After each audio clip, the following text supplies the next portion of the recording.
السلام علیکم ورحمۃ اللہ وبرکاتہ۔ امید ہے میری تمام بہنیں ایمان اور صحت کی بہترین حالت میں ہوں گی انشاءاللہ تعالی۔ الحمدللہ رمضان المبارک کا مہینہ آنے والا ہے اور اللہ تعالیٰ سے دعا ہے کہ اللہ تعالیٰ ہمیں خیر و عافیت سے اس مہینے میں داخل کرے اور اس مہینے کی ساری برکتیں سمیٹنے کی توفیق عطا فرمائے۔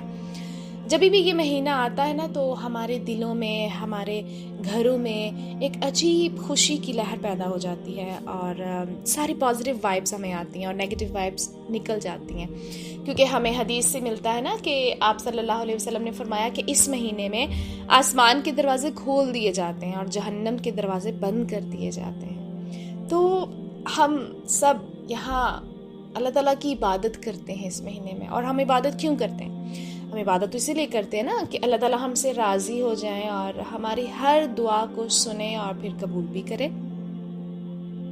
تو ہر مومن کی سب سے اہم دعا کیا ہوتی ہے؟ کہ اسے جنت میں جگہ مل جائے اور اللہ تعالیٰ اسے جہنم سے بچا لے۔ تو بس اب یہ ہمیں سنہری موقع ملا ہوا ہے اور ہم نے اسے ہاتھ سے جانے نہیں دینا، کیونکہ بہت سے ایسے لوگ ہیں نا ہمارے جاننے والے جو اس دنیا میں اب نہیں ہیں، تو ہم ابھی تک زندہ ہیں۔ اللہ تعالیٰ نے ہمیں یہ موقع دیا ہے تو ہمیں اس موقع سے بھرپور فائدہ اٹھانا ہے اور اللہ تعالیٰ کے ساتھ ایسا گہرا تعلق بنانا ہے کہ اس رمضان میں ہم نے اللہ تعالیٰ سے کیا مانگنا ہے؟ جنت الفردوس مانگنی ہے، اور رو رو کر مانگنی ہے، گڑ گڑا کر مانگنی ہے۔ اتنا زیادہ رونا ہے، جیسے کوئی سوچے کسی کی ماں فوت ہو جائے تو کوئی کتنا روئے گا، کسی کا کوئی بچہ فوت ہو جائے تو کوئی کتنا روئے گا، اس سے بھی زیادہ رونا ہے، کیونکہ اللہ تعالیٰ کو پسند ہے جب اس کے بندے اسے مانگتے ہیں، اور جب اس کے بندے اسے نہیں مانگتے تو اللہ تعالیٰ ناراض ہوتا ہے۔ اس لیے ہم نے اللہ تعالیٰ سے رو رو کر مانگنا ہے، اصرار کر کے مانگنا ہے، تکرار کر کے مانگنا ہے، اللہ تعالیٰ سے بار بار مانگنا ہے تاکہ اللہ تعالیٰ ہماری دعاؤں کو ضرور قبول فرمائے۔ اچھا، ہماری جنت ہم سے دور ہو گئی ہے نا، کیونکہ ہمارے اعمال برے ہیں، تو اب ہم نے واپس تو لینا ہے اس کو، اس لیے ہم نے نیکیوں میں دوڑ لگانی ہے۔ سوچیں اللہ تعالیٰ نے سیل لگائی ہوئی ہے اور بس ہم نے اس سیل سے فائدہ اٹھانا ہے، کیونکہ جب کوئی سیل لگی ہوتی ہے تو ہم سب کی کوشش کیا ہوتی ہے کہ بس ہم سارے کام چھوڑ چھاڑ کے وہاں پہنچ جائیں اور جتنا زیادہ سے زیادہ ہم وہاں سے لے سکتے ہیں ہم لینے کی کوشش کرتے ہیں، اور بڑا خوش ہو کر ہم لوگوں کو دکھا رہے ہوتے ہیں کہ ہم نے تھوڑے سے پیسوں میں اتنی ساری شاپنگ کر لی۔ تو اللہ تعالیٰ نے بھی تو سیل لگا دی ہے نیکیوں کی، تھوڑے وقت میں زیادہ نیکیاں کمائیں، زیادہ اجر کمائیں، تو ہم نے اس سیل سے بھرپور فائدہ اٹھانا ہے انشاءاللہ تعالیٰ، اور ہم نے یہ رمضان ایسے گزارنا ہے جیسے یہ ہمارا آخری رمضان ہے۔ ذرا سوچیں، اگر آپ کی کوئی فیوریٹ ڈش ہو، جیسے اکثر لوگوں کو چاکلیٹ بہت پسند ہوتی ہے، اور اس کا صرف لاسٹ بائٹ ان کو ملے تو وہ کیا کرتے ہیں؟ وہ بڑا مزے لے کر اور سکون و اطمینان سے کھاتے ہیں، جیسے انہیں دوبارہ تو کبھی ملنی ہی نہیں۔ تو بس ہم نے رمضان بھی ایسے ہی گزارنا ہے، دنیا کی ساری جھنجھٹوں سے پاک کر کے سکون و اطمینان سے، خوب دل لگا کر ہم نے اللہ تعالیٰ کی عبادت کرنی ہے، نہ کہ اسے بوجھ سمجھ کر۔ اور بس ایک بات یاد رکھیں کہ سارا سال ہم رشتہ داروں، دوستوں کے نام کر دیتے ہیں نا، ان کی خوشی کی خاطر ہم بہت سے ایسے کام کرتے ہیں جو اللہ کی رضا کے خلاف ہوتے ہیں، اور عبادت کے لیے ہم بہت کم وقت نکالتے ہیں۔ مگر اس مہینے کو نا اب اللہ تعالیٰ کے لیے خاص کر لیں۔ آپ کو پتہ ہے صحابہ کرام رمضان میں لوگوں سے اجنبی ہو جایا کرتے تھے، حالانکہ وہ بہت زیادہ نیک تھے اور ان کے ایمان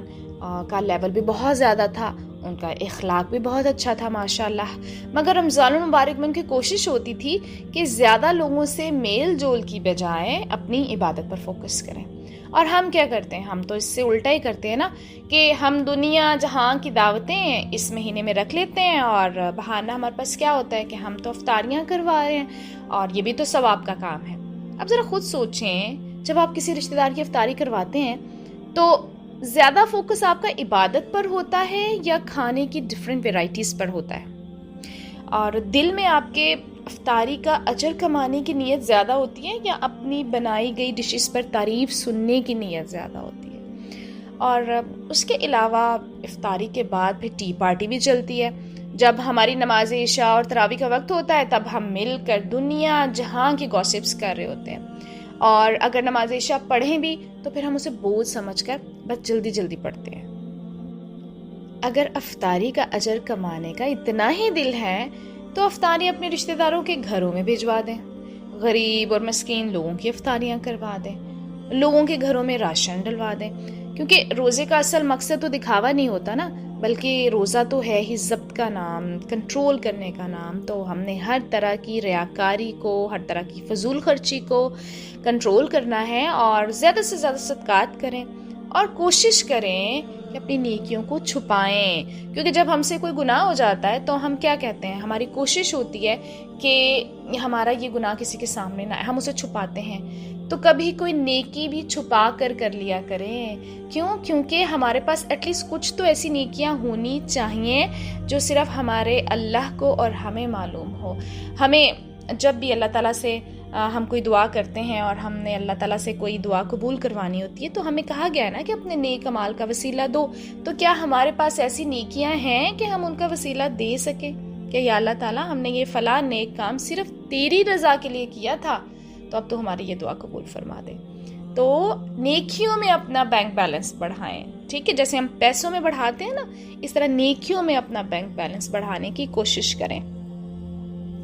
اور روزے کا اصل مقصد تو یقیناً تقوی ہی ہوتا ہے، اس لیے ہم نے اپنے آپ کو زیادہ سے زیادہ گناہوں سے بچانا ہے، برے کاموں سے بچنا ہے۔ بھلا کیسے بچیں گے تو تبھی نا جب ہمارے دل میں اللہ تعالیٰ کا ڈر ہوگا اور ہمیں یہ یقین ہوگا کہ اللہ تعالیٰ ہمیں دیکھ رہا ہے، ہر حال میں ہمیں دیکھ رہا ہے۔ اس لیے ہم نے رمضان المبارک میں کوشش کرنی ہے کہ اپنے دل میں تقوی پیدا کریں اور زیادہ سے زیادہ سنتوں پر عمل کریں، اور جب بھی کوئی ہم سے جھگڑنا آئے تو ہمیں کیا کہنا چاہیے کہ میں تو روزے سے ہوں۔ جب ہم بار بار یہ عمل دہرائیں گے نا تو ہمارے اندر ایک ٹھہراؤ پیدا ہو جائے گا، اور جو لوگ کہتے ہیں نا کہ ہمیں غصہ بہت آتا ہے، ہم اسے کیسے کنٹرول کریں، ان کے لیے تو یہ بہترین ٹریننگ کا مہینہ ہے۔ کنٹینیوسلی اپنے غصے کو کنٹرول کریں، بار بار اپنے آپ کو یاد دلائیں کہ میں تو روزے سے ہوں۔ جب آپ بار بار یاد دلائیں گے تو پھر آٹومیٹیکلی وہ آپ کا اسٹیمنا بن جائے گا اور آپ کو غصہ قابو میں کرنا آ جائے گا، ٹھیک ہے۔ انشاءاللہ تعالیٰ اس رمضان کا ہمارا ٹارگٹ یہی ہونا چاہیے کہ ہم نے اپنے غصے پر قابو پانا سیکھنا ہے، کیونکہ ہم عبادت میں مصروف ہوتے ہیں نا اس مہینے، اور اللہ تعالیٰ کی رحمت بھی ہوتی ہے، فرشتوں کا بھی ساتھ مل جاتا ہے، ان کی بھی مدد ساتھ ہوتی ہے، تو کیا ہوتا ہے اللہ تعالیٰ